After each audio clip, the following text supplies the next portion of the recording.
estes son abrimos os turróns nas nosas casas. O sorteo da Lotaría do Nadal abre as festas e non só alegra os petos dos afortunados, senón que tamén é un momento de compartir ilusión e décimos cos nosos achegados. Con mis hijos compartidos, de esos que por ilusión. Entonces, cuando vamos de vacaciones, siempre cogemos un billete completo para repartirlo en la familia. Se fago algún viaxe, pois un, dous, tres. Os décimos da lotaría son 20 euros cos que participamos nun sorteo que, ademais de premios económicos, regala emocións entre os nosos. Pero máis aló destas emocións, o certo é que detrás hai un gran negocio. A Lotaría do Nadal move miles de millóns de euros e dela depende a economía de moitos loteiros. Precisamente, agora os vendedores reclaman subir o prezo do décimo a 25 euros.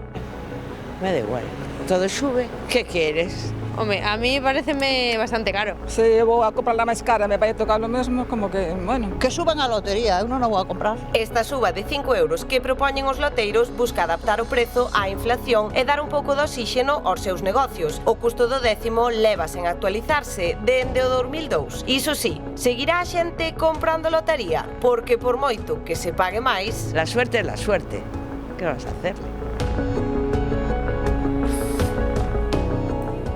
Claro, que les din que ese prezo do décimo leva conxelado xa dende hai moitos anos e hoxe queremos facer memoria canto costaba fai uns anos ese décimo, Bernardo? Facemos percorrido histórico polo prezo deste décimo. En 1812 celébrase por primeira vez en España o sorteo da Lotería de Nadal cun prezo inicial de 10 pesetas por décimo, unha cantidade considerable para a maioría da poboación daquela. O prezo foi subindo, non? Ata as 50 pesetas en 1876 e xa no século XX foi aumentando en consonancia coa situación económica. 1944, 100 pesetas.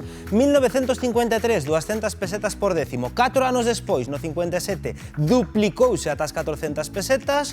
Nos anos 70, 1000. Nos 80, 2500. E en 1990 establecese o prezo do décimo nas 3000 pesetas. Xa no ano 2002, coincidindo coa entrada do euro como moeda oficial, o prezo do décimo fixouse en 20 euros, que é a cifra que se mantén ata hoxe, ata a actualidade. Pois ben, nun sorteo extraordinario como o de Nadal, o loteiro leva un 4,5% de comisión do que venda. É dicir, por cada décimo de 20 euros quedan con 90 céntimos brutos, logo teñen que pagar impostos por eses ingresos.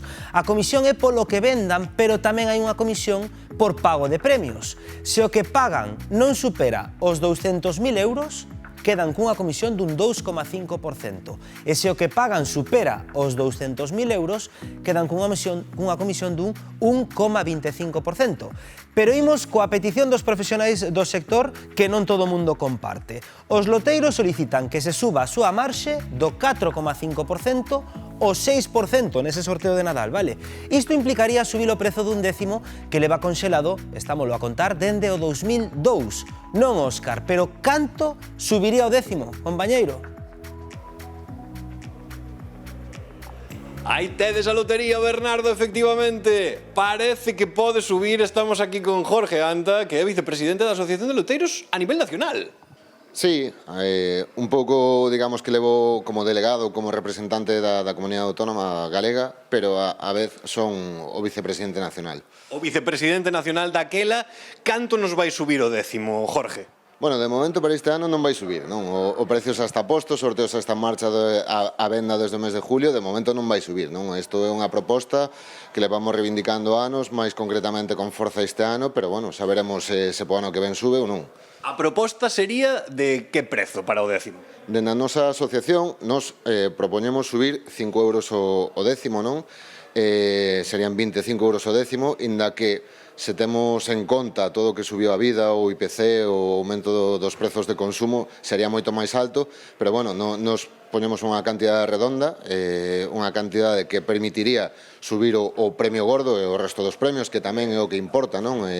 Ofrecer un pouco un sorteo de verdade como é o de Nadal, con esa tradición, con ese peso que ten, e subir os premios porque, bueno, reconocerás que 400.000 euros que netos quedanse en 328.000 despois de pagar impostos, use comparado con fai 23 anos que non se toca o precio, pois é un pouco escaso, non?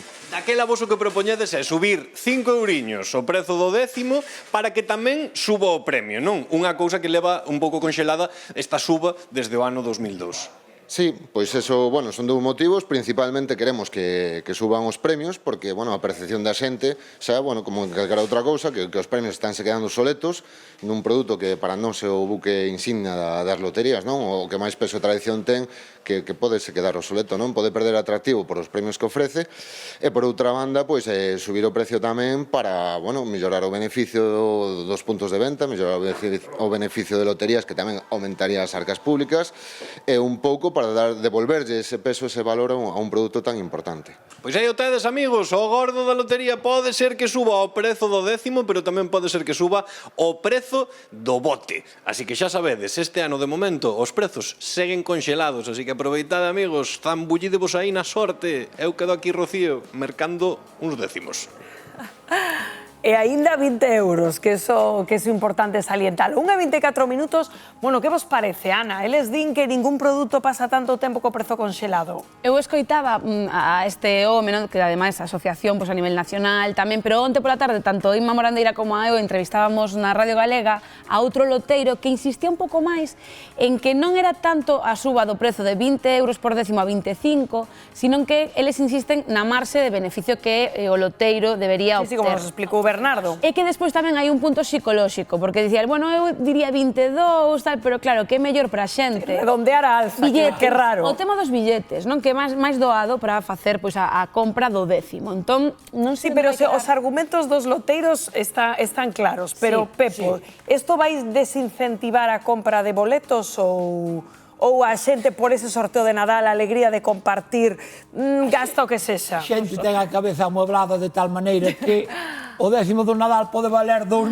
euros que se vai comprar igual, que isto é unha cousa de tolos. Óscar, por certo, cólleme un que acabe en 6, se non te importa, e logo xa falamos. Pero aquí pasa un pouco como cando subo o combustible, cando subo a gasolina, eu sempre digo igual, a mí non me importa porque eu vou botar 30 euros. Sí, entón, é certo que é unha auto-mentira, non? Un autoengano.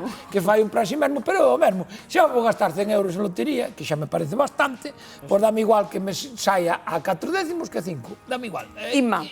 Eu creo que a xente vai gastar exactamente o mesmo. Creo que a xente, ademais, no sorteo de Nadal, que é onde máis xoga a xente, pois vai seguir xogando, efectivamente. Pero sí que é verdade que eu insisto en que son os loteiros os que teñen que subir a marxe de porcentaxe, pero non que os consumidores teñan que pagar máis. É verdade que todos os prezos subiron nos últimos anos, ademais, desde o 2002, quero dicir, evidentemente, canto subiu todo, non? Pero é que por cada 1.000 euros de lotería que venden os loteiros, levan de beneficio 45 euros. Certamente é unha marxe moi pequena, que dis, claro, é que vender 1.000 euros en lotería son 500 décimos. Bueno, pero os loteiros non só viven da lotería de Nadal, non? Tamén claro, afortunadamente non lles chegaría. É que é moi curioso porque realmente non foi como un premio que naceu para recaudar cartos, non, pro Estado en tempos de difícil situación económica, non?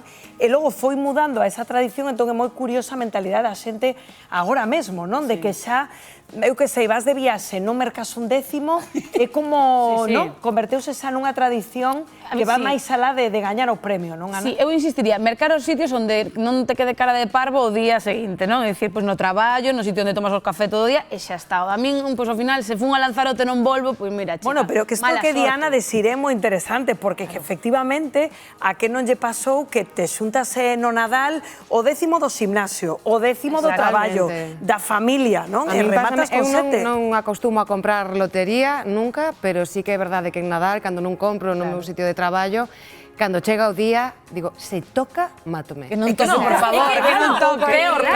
Peor. Prefires que non toque. Se eu teño, o sea, non teño o décimo do traballo, aínda pensando que igual me pode tocar algo porque se a todos os compañeros de traballo os toca, igual algún agasallo me fa, pero como somos os seres humanos? Eu só teño unha cousa que é innegociable. eu se sei que hai alguén que me cae mal, que compra, por exemplo, eu vexo aí unha morandeira comprando nunha cafetería e vou atrás dela e digo, como se toque aí, mas non me toque a mí, que eso sí que é irremontable. Pero logo encántame porque como é a ilusión, porque logo che conta, non? É que a probabilidade de que che toque o 10º é nula, case nula, pero danos igual. É que non lle toque o 10º, todas as cábalas. Eu digo que se soben os precios da lotería, que soben os salarios tamén da xente para que os poda comprar. Bueno,